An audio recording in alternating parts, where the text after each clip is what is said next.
kanila, Young Stanas. Kakaiba ang kanilang mga kasuotan, pati na ang kanilang mga galawan. Kaya nga ba sila sinisita at tinataboy pa mula sa BGC o sa Bonifacio Global City? Mainit na pinag-usapan at pinagdebatehan ang pagharang kamakailan ng mga gwardya ng BGC o ng Bonifacio Global City sa Taguig sa mga kabataang ito. Di umano, hinarang sila dahil sa kanilang mga suot na oversized t-shirt, jorts at baggy pants. Ganito raw kasi ang pormahan at palatandaan sa mga tinatawag nila Young Stana. Their place, their rules. Sana hindi sa forma bumasa yung mga marshal. Sa mga nakalipas na linggo kasi, ang mga Young Stana ang itinuturo sa likod ng ilang mga riot at nakawan sa BGC.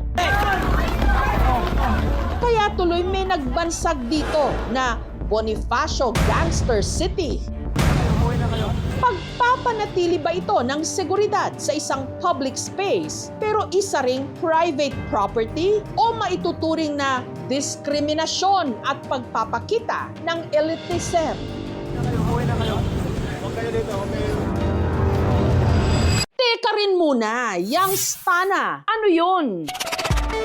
Ang grupong bumiyahe pa BGC pero naharang mga tiga-barangay Matandang Balara sa Quezon City. Sila ang magkakaibigang Ralph, Brent at Robert, mga certified Young Stanas.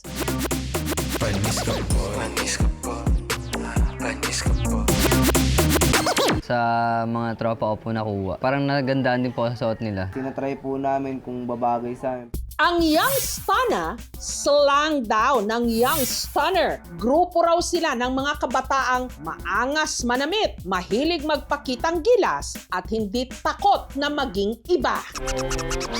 At kaya raw sila nasa BGC noon para i-pictorial ang mga suot nilang damit. Ito po yung imo-model po dapat namin that time. Pagbaba nga po namin, napansin nga po na isang kaibigan po namin na parang nagraradyo na nga po yung mga guard. Sinisenya sa ng araw po kami ng marshal na umalis na nga po. Parang nakaka-intimidate lang po kasi first time lang din po na maranasan na sundan na ganun po. Pakiramdam po namin na parang may nagawa kaming masama. At hindi raw sila magpipicture-picture para lang may pampost online. Pictorial daw sana ito para sa negosyo ni Ralph at ng kuya niya na Young Stana Fashion. 200 na lang to, G. Ulat sa'yo, G. Nagbibenta po ako ng clothing, tapos naglalatag po kami ng mga damit po, ganun, para may pera din po ako, ganun. Ito po, ano po to, 500 po. Tapos yung cup naman po namin, 300. To, bili na kayo nito, G, solid to. Para marami may love na EA sa inyo. Kung ang mga geng-geng, Y2K o Year 2000 ang pormahan, ang mga Young Stana, Western hip-hop daw ang fashion inspiration.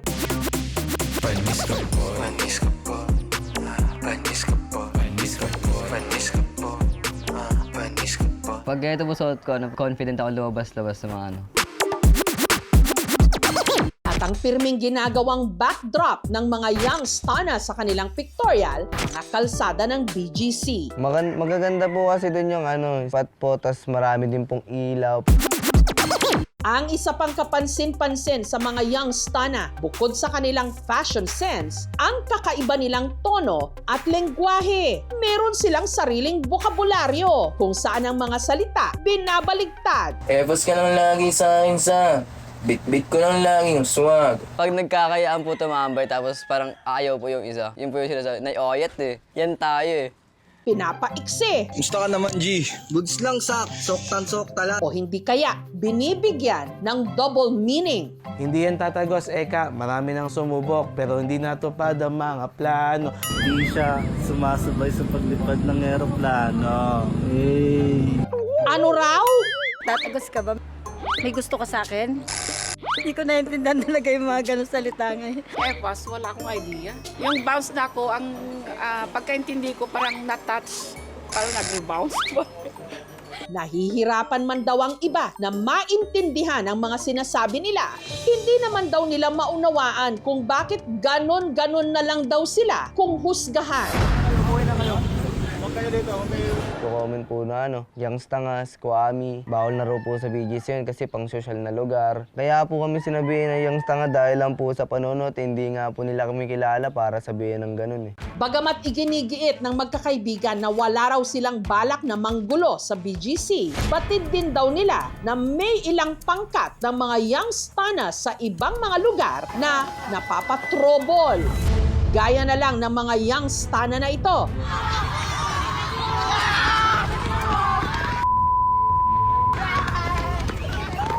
Na na-videohang nagtatakbuhan sa isang park sa General Trias sa Cavite. What happened, G? Kabilang sa mga naroroon, ang crew o grupo ng mga magkababatang sina Sian, Joseph, JR at Renan. Ang G10K.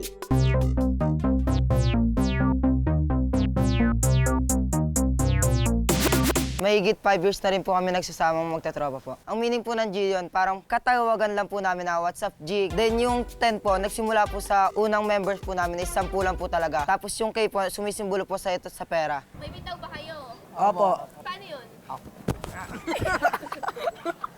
Gusto lang nilang linawin sa mga nangmamata raw sa kanila. Ang kanila raw talagang trip, hindi magbasag ulo, kundi mag-food trip. Quality time po kami, like boodle fight. Hindi rin daw sila ang may pakana ng gulo nung na-videohan silang nagtatakbuhan sa park. Nadamay lang daw sila ng ibang napatrobol na crew. Nakipag-collab lang po kami sa ibang crew para po sa mga photoshoot po, para marami rin po kami makilala pong kaibigan. Po, nakakasakit rin po kasi sa damdamin yung parang i-judge ka po nila na hindi po alam yung buong story mo, kahit po sa mga formahan mo lang po na mga ganito po. Ang kanila raw crew, lahat good, eka, o good boys. At ang kanila raw focus, ang maabot ang kani-kanilang goals. Pag-aaral na mabuti at pagsunod po sa mga sinasabi nila at sa paggawaing bahay. Kapaki-pakinabang din daw sila. Katunayan, ang kanila raw pampalipas oras, mag-general cleaning sa kanilang barangay. Os! Nag-usap-usap po kami noon na gumawa naman po kami ng tama, hindi puro kamalian na nakikita ng mga tao. Aral mabuti, linis kalsada. Iba rin daw silang magmahal, loyal daw sila sa kanilang cakes o nobya. Labo pa rin ba ako kahit maging bulate ako? Siyempre naman. Handa iwan ng kalsada para sa isang prinsesa.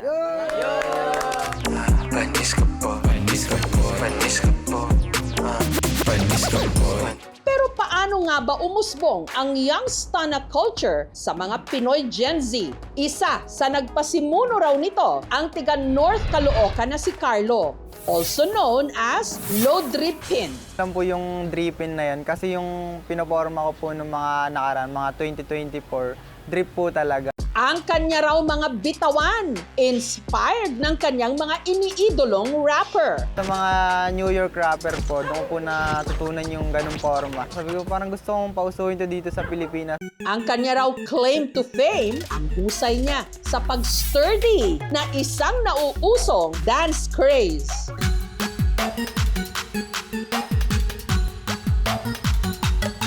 Mahirap po siya matutunan. Gawa ng pagpapractice ka po nun, mahihirapan ka po doon sa mga tutorial po nila sa ibang bansa. Tsaka sasakit pa yung mga tuhod mo nun, gawa ng maninibago pa ganun. Nagtuloy-tuloy na po yun, gumawa ako ng social media. Medyo nakikilala na ako.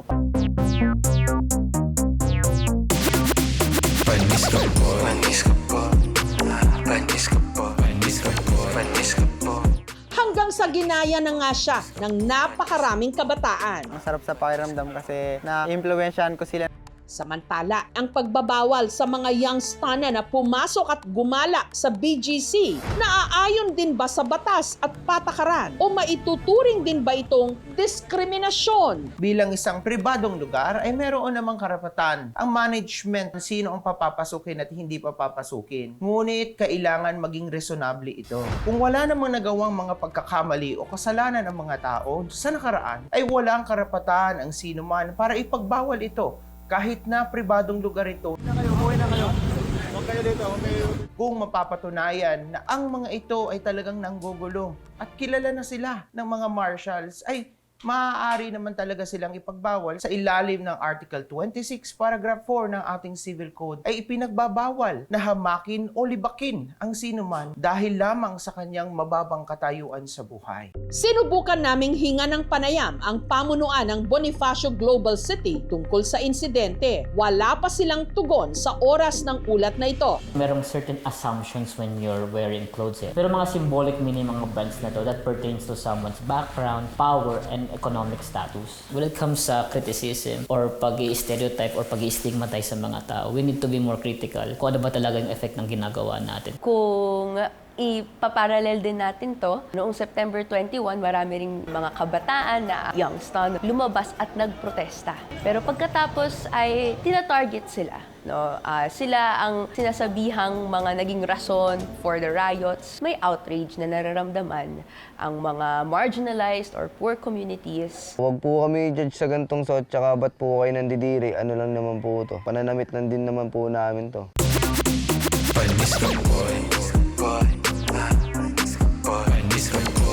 Nararapat lang panagutin ang mga gumagawa ng krimen at gulo. Pero ang tunay na kaayusan nagmumula sa patas na pagpapatupad ng batas para sa lahat. At hindi lang dahil sa hinala base sa pananamit, pananalita o itsura.